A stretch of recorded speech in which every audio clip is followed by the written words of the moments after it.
Welcome, everybody, to another edition of Weird Wednesday on BaloneyBrain.com. This is, of course, your host, John House, or Used Toy. And joining me, as always, Daryl House, or Suburban Hobo. How you doing, Daryl? Having a great time. I'm playing music. I'm writing. I'm being creative. I'm just doing all the things that I love with my life. Oh, good. Cool. Well, what do you got for us today? I got some pretty interesting stories here today. This one that was, when I saw this story, I said to myself, this story was made for Weird Wednesday on Baloney Brain. Here's the headline: Utah woman accidentally shoots family member driving to pawn shop to sell gun. To get into bed. This is a short. Utah woman was recovering on Monday after a relative shot her with a gun they planned to sell. According to the report, a 33-year-old woman was manipulating the gun in the back seat of the car when she rode to the pawn shop in Taylorsville with a 53-year-old female family member who was sitting in the front seat. Greater Salt Lake Unified Police Officer Jared Richardson said that the gun accidentally discharged, shooting the front seat passenger in the back. The victim's injuries were described as non-life-threatening. Richardson said that the incident appeared to be an accident. Wow. Well, you know, I got a story since you just challenged me in the ALS challenge. Yeah. I've got a guy, Jason Morris, arrested for parole violation after posting Ice Bucket Challenge video on Facebook. I saw this story. Yeah, and 20-year-old was arrested in Omaha Friday after he had his video doing the Ice Bucket Challenge.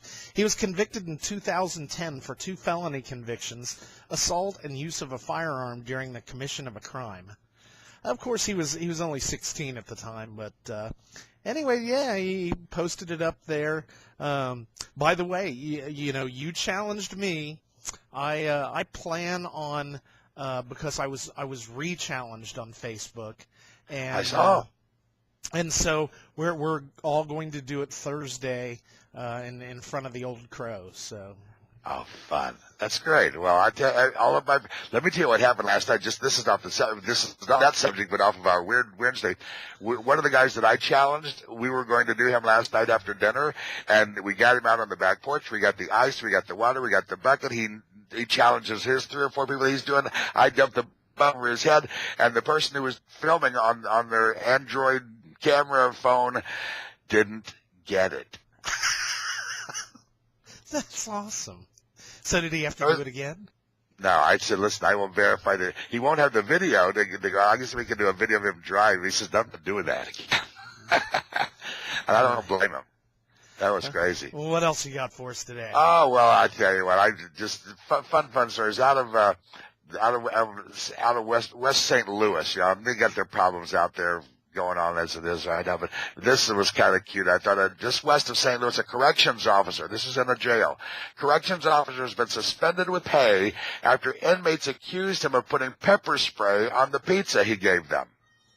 I like this one too. Sheriff Gary Tolke said pepper spray is essentially a stronger version of cayenne pepper and not the chemical mace, but it is used to subdue combative people. 4 inmates claimed the jailer gave them the pizza, which came from an area restaurant, on Tuesday after spraying it with the pepper spray. They complained of pain in their mouths and stomachs. 1 inmate with a health condition was taken to a hospital to be evaluated. The jailer, who is a sheriff's deputy, said the pizza became contaminated when he checked the pepper spray supply in a janitor's closet and the pizza was nearby. He said an inmate was able to sneak it away and share it with other inmates. Authorities are investigating. But my thought is this: if you can't do the time, don't do the crime. Public service announcement. Let me tell you, when I was a bailiff, I had to get a dose of pepper spray, and that stuff is no fun. Yeah, not even on pizza. Well, you remember the story last week about the guy that faked his own death to get out of marriage? Yeah.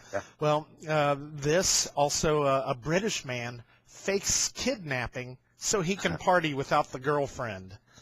A British man was fined after he called and texted his girlfriend saying he'd been kidnapped over a debt of $82. He told the lie so he could stay out and party with his friends, But the girl took the text serious and alerted police, who were not pleased to find out that it was a hoax.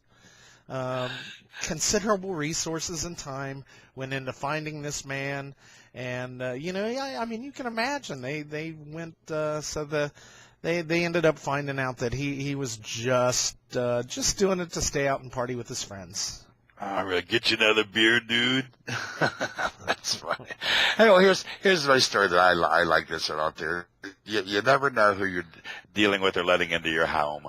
A 57-year-old Texas woman was apparently so angry at the way she was treated by two preteen girls she was babysitting that she set their house on fire when they went out of town. Wow. Luckily, they weren't there at the same time. Yeah, that's a little extreme.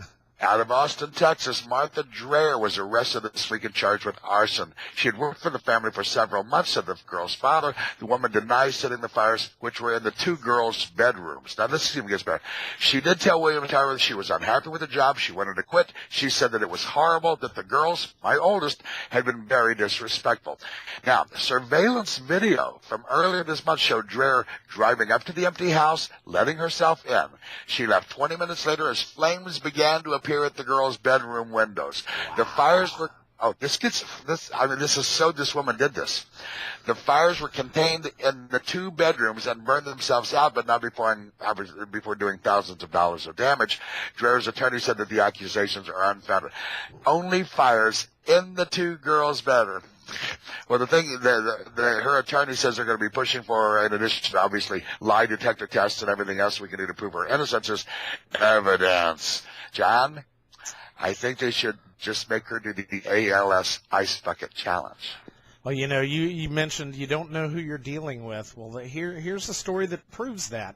A 40-year-old woman tackled a 20-year-old man fleeing from police in Washington State. Was that a cougar thing, or was it? Or she was trying to help? She was driving by and saw the man run from officers. She told her husband to speed ahead of the fleeing man. She got out. The man tries to stiff arm her, but she felled him, pulling down his shorts in the process. She pins the guy and then starts to taunt him. How does it feel to be taken down by a mother of 5 and a grandmother of 3? My hero of the week. What's her name? Let's see. I don't have her name here, but the thing is, her name is Powell.